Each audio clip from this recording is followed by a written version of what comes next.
वर दुपारी 12 वाजले तू कान सांगून राहिली. आपण हे भजन करता ओंगळवाय नरकात जाणे चुकेना. भजन देवाचं जरी असेल पण ते नरकाला जायला चुकवत नाही आपल्याला. म्हणून भजन करायचं. जगद्गुरु तुकोबारायांचे अभंग गायचे. किती सुंदर अभंग आहे. मी जगद्गुरु तुकोबारायांचं अभंगाचे फक्त हे शक्ती सांगतो एक थोडक्यात. जेव्हा छत्रपती शिवाजी महाराज यांचे श्री गुरु रामदास स्वामी यांचं पोट दुखायला लागलं आणि राजांना कळलं की आपल्या गुरुचं पोट दुखत आहे. राजाने तक्षणी सज्जनगड गाठला आणि सज्जनगड गाठल्यानंतर विचारलं वैद्यांना काय झालं गुरुजींना. म्हणे गुरुजीचं पोट दुखत आहे. मग औषध नाही का. म्हणे आहे औषध आहे पण ज्याच्यात औषध घ्यायचं आहे ना त्यासाठी पाहिजे वाघिणीचं दूध. म्हणे वाघिणीचं दूध काही काळजी करू नका. त्याची काळजी मी करतो त्यासाठी मी समर्थ आहे. राजांनी घोड्याला टाच मारून सह्याद्रीचा उंच गडा घातला. सह्याद्रीचा उंच गडा राजांनी घातला. टप टप टप टप टप टप घोड्यांचा आवाज होता. आता घोड्यांचा आवाज होता तर वाघीण झोपलेली होती आणि तिचे 2 बछडे घोड्यांच्या आवाजाने उठून उभे झाले. आता वाघीण दिसता क्षणी बछडे दिसता क्षणी राजांनी मानेतून तलवार काढली. तलवार काढली तेव्हा झोपलेली वाघीण जागी झाली. आता माझ्या पिलांचा जीव असुरक्षित आहे. झोपलेली वाघीण जेव्हा जागी झाली ना तेव्हा राजांवर आता जे घेणारच. तक्षणीच राजाने तिला थांबवलं. थांब. तक्षणीच ती थांबली आणि थांबल्यानंतर वाघिणीचा आणि शिवरायांचा संवाद सुरू झाला.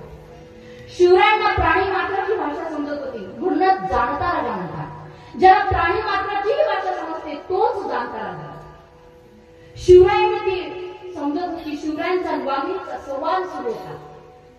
हे कोण आहे तू.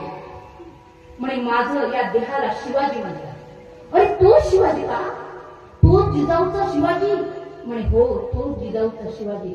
अरे तो शिवाजी का ज्याने बहिणीची स्त्रियांची अभृत रक्षण केली. हो म्हणे तोच शिवाजी. अरे तोच शिवाजी का ज्याने हिंदवी स्वराज्याची स्थापना केली. हो तोच शिवाजी. म्हणे काय काम काढलं माझ्याकडे. म्हणे काही नाही. माझ्या गुरुचं पोट दुखत आहे आणि त्यासाठी तुझ्या दुधाची आवश्यकता आहे. म्हणे हे शक्य नाही. म्हणे काय शक्य नाही. कारण मला भगवान त्रेतायुगामध्ये भगवंतांनी काही प्राण्यांना शाप दिला होता. त्याच्यापैकी मी एक वाघीण आहे. मला भगवान श्रीरामाचा शाप आहे की माझे बछडे माझं दूध पिल्याशिवाय माझं दूध निघू शकत नाही. म्हणजे त्याची चिंता तू करू नको. तेव्हा मग तू सोन्याचं पात्र आणलं काय राजा. हो आणलंय ना सोन्याचं पात्र. सोन्याचं पात्र घेतलं आणि त्या वाघिणीच्या दुधा स्तनाजवळ गेले शिवराय. धार धार धार धार चला धार. आता दूध काढणार धारात दुधाला दूध काढणार तोपर्यंत हात जोडले आणि काहीतरी पुटपुटले. तक्षणी दुधाच्या धारा धार धार धार धार दुधाच्या धारा निघू लागल्या आणि धारा निघाल्यानंतर वाघिणीने विचारलं हे राजा तू काय देवाचा अवतार आहे काय कोणत्या. मला भगवान श्रीरामाचा शाप होता की माझे बछडे दूध पिल्याशिवाय माझं दूध निघू शकत नाही. पण तो अखिल कोटी ब्रह्मांड नायकाचा शाप नोट काही सांगला. तो असं काय फुटफुटलं रे की माझ्या स्तनातून दुधाच्या धारा तुझ्या निघाली. म्हणजे काही नाही फुटफुटलं. फक्त जगद्गुरु तुकोबारायांचा एक अभंग म्हटला. अभंगाची शक्ती अखिल कोटी ब्रह्मांड नायकाचा शाप नोट काही चला.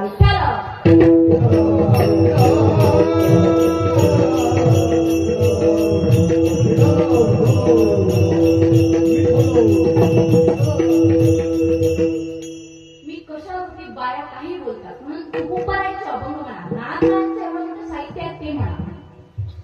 याच्यावरती बाया काही बोलतात. तेच बाई होती. आता तुम्ही म्हणतोय तो बाईच आहे पण बरोबर बोलली ना बाबी. प्रत्येकाची बायको म्हणते मी होय म्हणून बरं आहे. नाही तर एखादी पळून गेली असते केव्हाची. मी होय म्हणून टिकली. कॉमन कॉमन सेन्ससाठी काही प्रत्येकाच्या घरात कॉमन सेन्ससाठी काही विचार करायची गोष्ट नाही. म्हणजे देवाची बायको होती ना. देवाची न होईना पण बायकोच होती शेवटी. बघते म्हणजे तुम्हाला उद्या हिनं काय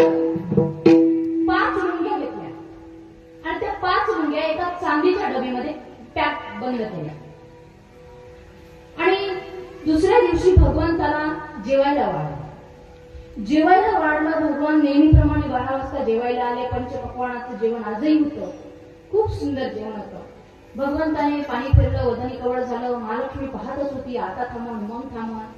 इकडे भगवंतानं जे एक ग्लास घेतला, तुम्हाला टाकला, दुसरा घेतला, तिसरा घेतला, चौथा घेतला, असं करता करता पूर्ण ताट समाप्त केलं.